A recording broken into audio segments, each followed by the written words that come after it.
Assalamualaikum warahmatullahi wabarakatuh. Apa kabar sahabat GERD, Anxiety dan Psikosomatik dimanapun kalian berada.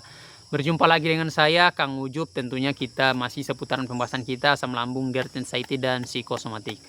Alhamdulillah teman-teman, hari ini bisa bikin video lagi ya, setelah mungkin kalau nggak salah setelah lebaran ya video terakhir saya, dan baru hari ini bisa bikin video lagi teman-teman. Nah, tentunya kita ngebahas lagi masalah asam lambung, GERD, anxiety, dan psikosomatik.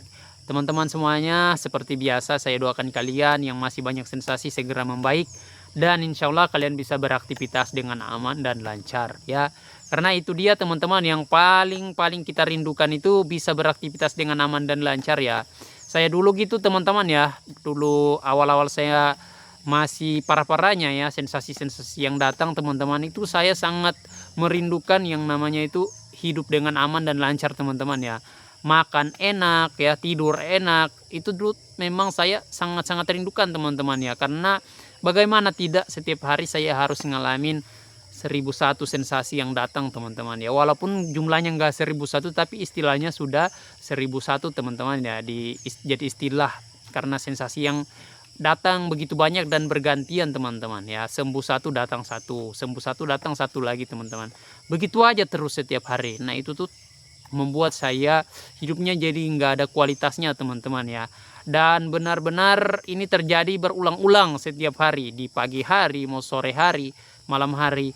Itu aja sensasinya teman-teman, gantian ya teman-teman ya. Dan saya juga yakin sekali teman-teman, kalian pasti ngalamin hal yang sama ya. Ketika kalian ngalamin masalah asam lambung, GERD, anxiety, dan psikosomatik, pasti itu juga ya yang saya sebutkan di video-video saya sebelumnya. Mulai dari perut nggak enaknya, rasanya begah, sebah, rasanya perutnya seperti keras ya, mengeras gitu teman-teman, mengencang ya. Apalagi bagian bawah pusar itu kadang suka kayak buncit gimana gitu ya teman-teman ya, itu namanya bloating.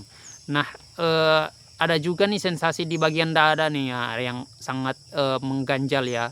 Rasanya itu seperti kayak penuh dadah kita ini ya, napas jadi nggak enak, nggak plong ya.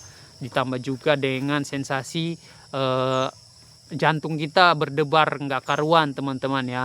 Apalagi kalau dengar sesuatu yang buruk ya, itu jantungnya, iramanya itu makin nggak berkaruan teman-teman. Dengar berita duka, dengar orang kecelakaan, dengar kasus-kasus pembunuhan, dengar apalagi ada dengar orang meninggal gara-gara penyakit yang mungkin isu-isunya karena gangguan asam lambung ya teman-teman. Itu sudah lumrah di tengah masyarakat ini ya. Orang meninggal apa-apa dibilang asam lambung, padahal teman-teman ya, itu sama sekali tidak ada pembuktiannya teman-teman. Karena juga memang sudah dari medisnya langsung yang bilang teman-teman ya, bukan saya yang ngomong ya. Untuk resiko kematian orang yang kena asam lambung itu teman-teman tidak ada hubungannya teman-teman ya, tidak ada hubungannya ya. Gangguan asam lambung itu paling maksimal teman-teman hanya membuat kualitas hidup kita menurun saja teman-teman, dikarenakan gangguan-gangguan sensasi-sensasinya teman-teman ya. Ya, masalah ajal itu sudah takdir ya teman-teman ya. Tapi untuk penyakit asam lambung ini bukanlah penyakit yang berat teman-teman. Itu sudah oleh dokter spesialis anatomi ya, bagian dalam tubuh teman-teman. Itu fatwanya teman-teman. Jadi bukan hanya seorang dua orang dokter teman-teman, itu sudah menjadi hasil penelitian dari dokter-dokter di luar negeri juga. Banyak ya jurnal-jurnal yang beredar juga saya baca itu teman-teman. Asam lambung itu hanya penyakit gangguan biasa saja teman-teman, yang karena memang gangguan-gangguan yang kita alamin teman-teman itu sangat mengganggu setiap hari, ditambah dengan sensasi-sensasi yang kita rasa itu teman-teman. Rasanya mau mati teman-teman, hanya rasanya ya teman-teman, tapi faktanya tidak teman-teman. Nah, itu yang membuat masyarakat itu sudah tertanam tuh kalau asam lambung ini tuh penyakit yang berbahaya teman-teman ya. Dan ini teman-teman hoax ya, berita hoax ya. Jadi jangan kalian percayai, apalagi kalian scroll media sosial, scroll TikTok atau scroll Facebook kalian, terus kalian baca di sana ada berita-berita kematian, berita-berita suka berita-berita negatif terkait dengan asam lambung ya, ujung-ujungnya jual obat teman-teman ya. Itu sebenarnya hanya hoax saja teman-teman, itu hanya bagaimana teknik mereka marketing aja ya, biar obatnya laku teman-teman. Padahal teman-teman ya, asam lambung, GERD, anxiety, dan psikosomatik ini, asam lambungnya ini sudah dulu sering kita alamin teman-teman, bahkan masih kecil saja teman-teman ya, asam lambung kita itu nggak stabil ya. Lihat anak-anak bayi-bayi itu teman-teman, kadang kalau kita kasih makan suka muntah lagi, itu teman-teman ya, karena kondisi asam lambungnya yang belum normal teman-teman ya, untuk mencernanya, kemampuan mencernanya belum stabil. Dulu juga kita teman-teman sering muntah, mual kalau lagi kekenyangan, kalau ada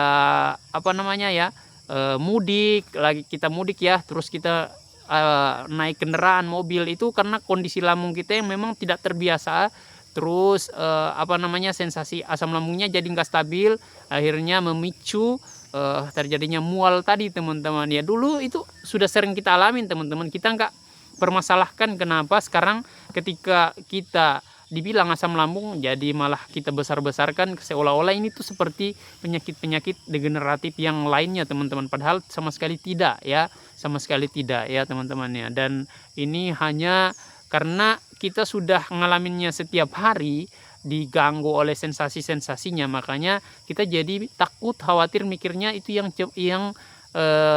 kalau ini tuh penyakit yang berat teman-teman ya, mikirnya ini tuh jadi penyakit yang kita alamin seumur hidup kita teman-teman, nggak bakal sembuh. Padahal tidak seperti itu teman-teman ya. Banyak teman-teman saya yang sudah sembuh ya teman-teman ya.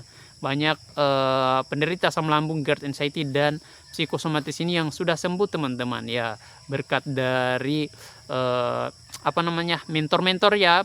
Ada juga yang memang langsung ke psikiaternya teman-teman, karena memang untuk masalah psikologi teman-teman itu tidak bisa kita akalin teman-teman ya, sulit untuk kita akalin dengan obat ya, kita untuk meredakan asam lambungnya itu nggak bisa teman-teman ya, harus punya teknik-teknik yang itu bisa kita dapatkan, kita bisa pelajari dari mentor-mentor atau para psikiaternya teman-teman ya. Makanya ada yang namanya pelatihan untuk psikologi teman-teman, dan itu teman-teman saya juga banyak yang sudah sembuh. Nah itu dia teman-teman ya. Jadi bagi kalian yang ingin berkonsultasi, sebenarnya lewat mentor-mentor di YouTube juga sudah bisa teman-teman ya, tanpa harus datang ke psikiater ya. Tapi kalau memang kalian pengen ke psikiater ya bisa teman-teman, nggak masalah ya.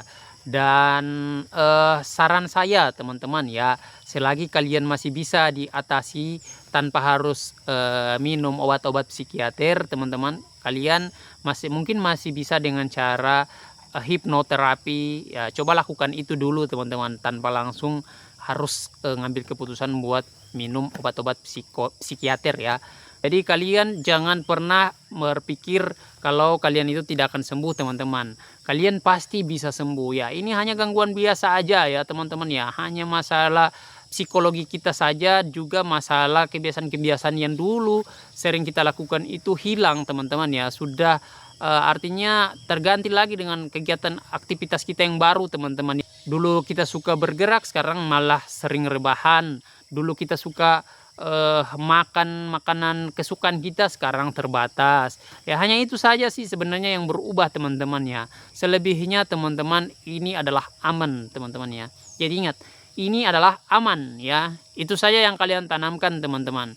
Jangan kalian berpikir bahwa kalian itu nggak akan sembuh, ini penyakit berat, jangan-jangan ini saya sudah kena gangguan dari jangan-jangan saya sudah diguna-guna ya. Itu dia, bisa saja orang-orang yang awam tuh mikirnya gitu teman-teman ya. Apa saya ini sudah terkena santet, sudah terkena guna-guna apa gimana sih, kenapa setiap hari ini kok nggak hilang-hilang ya. Bahkan sampai bangun tidur, mau tidur lagi, itu ada-ada aja sensasinya teman-teman ya. Dulu-dulu saya juga gitu teman-teman ya. Bangun tidur tuh rasanya badannya lemes bener ya teman-teman, lemes nggak ada energi ya, moodnya nggak enak ya. Di malam harinya itu tidurnya jadi nggak karuan teman-teman, kebangun jam 1 malam, kebangun jam 4, jam 5, ya, tidurnya itu jadi kurang waktunya teman-teman.